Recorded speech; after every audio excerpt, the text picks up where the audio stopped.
বন্ধুরা নমস্কার। আজকে কিছুক্ষণের জন্য মনে হয়েছিল দেশের প্রধানমন্ত্রী রাহুল গান্ধী আর নির্মলা সীতারামন রাহুল গান্ধীর নেতৃত্বাধীন মন্ত্রিসভার অর্থমন্ত্রী হিসেবে বাজেট পেশ করছেন।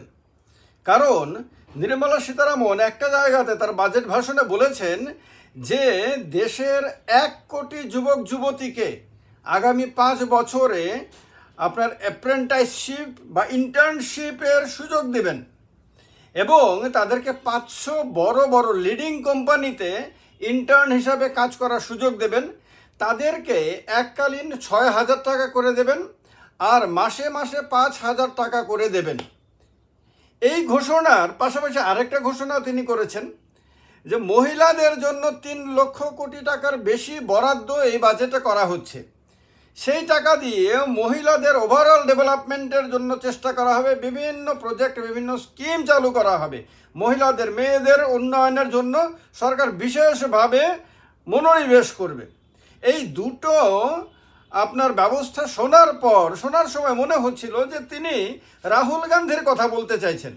কারণ এবারে লোকসভা নির্বাচনে আপনারা সবাই দেখেছেন যে রাহুল গান্ধী যেখানে যেখানেই গেছেন সেখানেই তিনি বারবার প্রতিশ্রুতি দিয়েছেন যে তাদের সরকার হলে অর্থাৎ ইন্ডিয়া জোটের সরকার হলে অ্যাপ্রেন্টিসশিপ প্রোগ্রাম চালু করবেন এবং বেকার যুবক যুবতীদেরকে অতি অবশ্যই তাদেরকে বড় বড় কোম্পানিগুলোতে অ্যাপ্রেন্টিস হিসাবে কাজ করার সুযোগ দেবেন এবং তাদেরকে মাসে মাসে একটা হলো এককালীন আর্থিক সাহায্য করবেন আর মাসে মাসেও তাদেরকে আর্থিক রিমিউনারেশন দেবেন।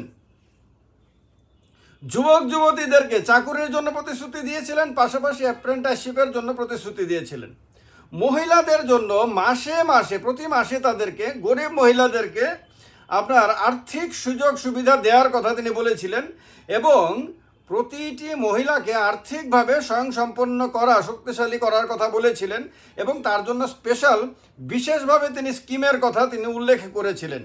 এবং বিজেপি নেতারা কোথাও সারা দেশে নির্বাচনের সময় এই কথাগুলো বলেননি, বরং তারা নির্বাচনের ফলাফল প্রকাশের পর কংগ্রেস যখন দারুণ রেজাল্ট করলো, অন্ততপক্ষে কংগ্রেসের গতবারের তুলনা বা গত দুটো লোকসভা নির্বাচনের তুলনায় এবারে অসাধারণ রেজাল্ট করেছে, যদিও 100-র একটু আগে থেমে গেছে, 99-এ গিয়ে থেমে গেছে।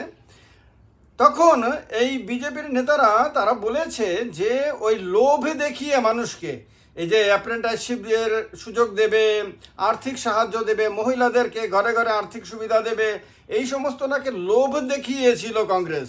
রাহুল গান্ধী নাকি লোভ দেখিয়ে মানুষের কাছ থেকে ভোট নিয়েছে এবং এর ফলে রাজস্থান থেকে শুরু করে বিভিন্ন রাজ্যে, মহারাষ্ট্রে বিভিন্ন রাজ্যে কংগ্রেসের রেজাল্ট ভালো হয়েছে।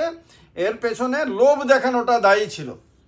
বিজেপি লোভ দেখায়নি, বিজেপি অ্যাপ্রেন্টিসশিপের কথা বলেনি, ইন্টার্নশিপের কথা বলেনি, বিজেপি মাসে মাসে যুবকদেরকে 5,000 টাকা করে দেবার কথা বলেনি, এককালীন 6,000 টাকা দেবার কথা বলেনি, তারপরে মহিলাদের জন্য এই রকম প্রতি মাসে আর্থিক সাহায্য 8,000 8,500 টাকা করে দেবার কথা বলেনি।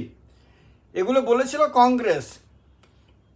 তাহলে আজকে যখন কেন্দ্র সরকারের বাজেটে, এনডিএ সরকারের বাজেটে, বিজেপি নেতৃত্বাধীন সরকারের বাজেটে, নরেন্দ্র মোদীর নেতৃত্বাধীন সরকারের বাজেটে, নির্মলা সীতারামনের অর্থমন্ত্রিত্বের বাজেটে আপনার এই স্কিমগুলোর কথা বলা হলো, এই ধরনের সুযোগ সুবিধাগুলির কথা বলা হলো যেগুলি রাহুল গান্ধী এতদিন ধরে প্রচার করে এসেছিলেন, যেগুলো কংগ্রেস প্রচার করে এসেছিলেন, সেগুলি করে যখন বলা হলো তখন কি এটা বোঝানো হলো যে বিজেপি এবার রাহুল গান্ধীকে নকল করতে শুরু করেছে বা কংগ্রেসকে নকল করতে শুরু করেছে বা ইন্ডিয়া জোটকে নকল করতে শুরু করেছে, যে দেখেছে এবার নির্বাচনে যে এই কথাগুলো বলে ইন্ডিয়া জোট দারুণ রেজাল্ট করেছে, দারুণ সাড়া পেয়েছে এবং মানুষ এগুলোকে পছন্দ করেছে।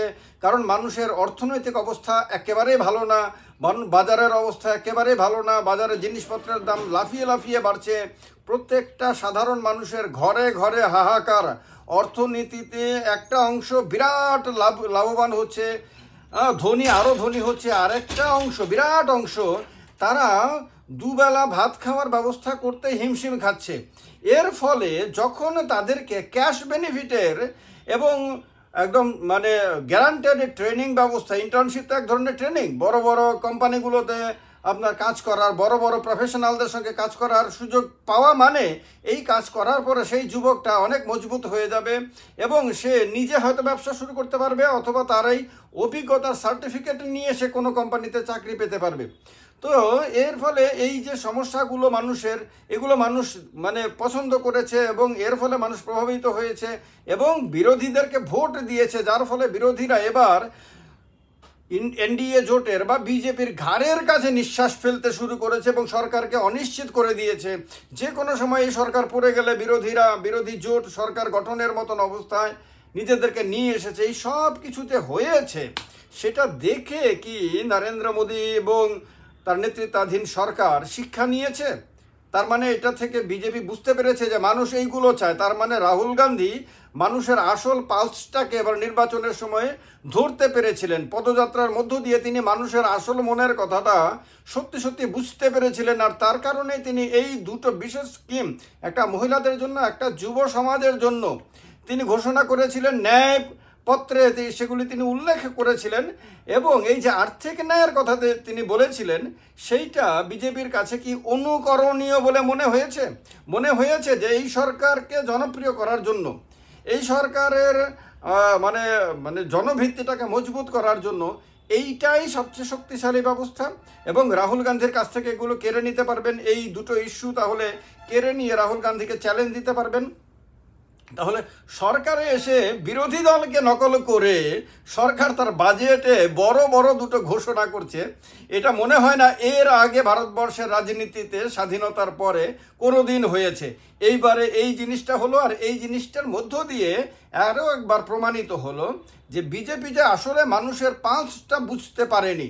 রাম মন্দির নিয়ে কথা বলেছে, মন্দির মসজিদ নিয়ে কথা বলেছে, হিন্দুদের মঙ্গলসূত্র টুত্র নিয়ে কথা বলেছে ঠিকই, কিন্তু মানুষের পেটের অবস্থা যদি ঠিক না থাকে, দুবেলা খাবার ব্যবস্থা যদি ঠিক না থাকে, তাহলে মানুষ যে আপনার ওই মানে ক্ষুধার্ত মানুষ যেমন ধর্মের কথা শুনতে চায় না, ঠিক তেমনি মানুষ আর ওই কথাগুলি পছন্দ করেনি বলেই বিজেপির 303 থেকে 240-এ নেমে গেছে এবং বিজেপি পরনির্ভরশীল সরকার চালাতে বাধ্য হচ্ছে এবং সরকার সারাক্ষণ অনিশ্চিত থাকবে, মানে কখন তার সহযোগীরা সমর্থন প্রত্যাহার করে সরকারকে ফেলে দেয় এবং বিরোধীরা সরকারে চলে আসে, এইরকম একটা অবস্থা সৃষ্টি করেছে।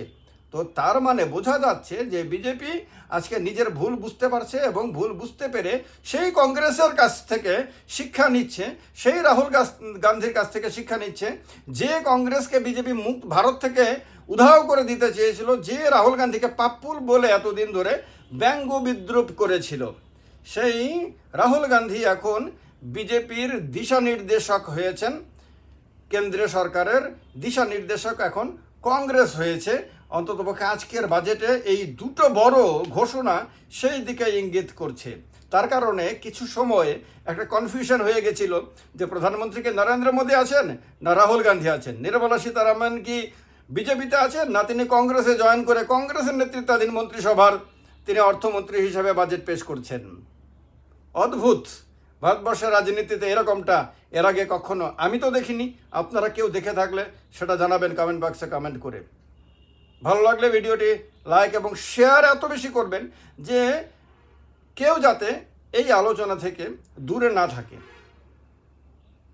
জয় হিন্দ।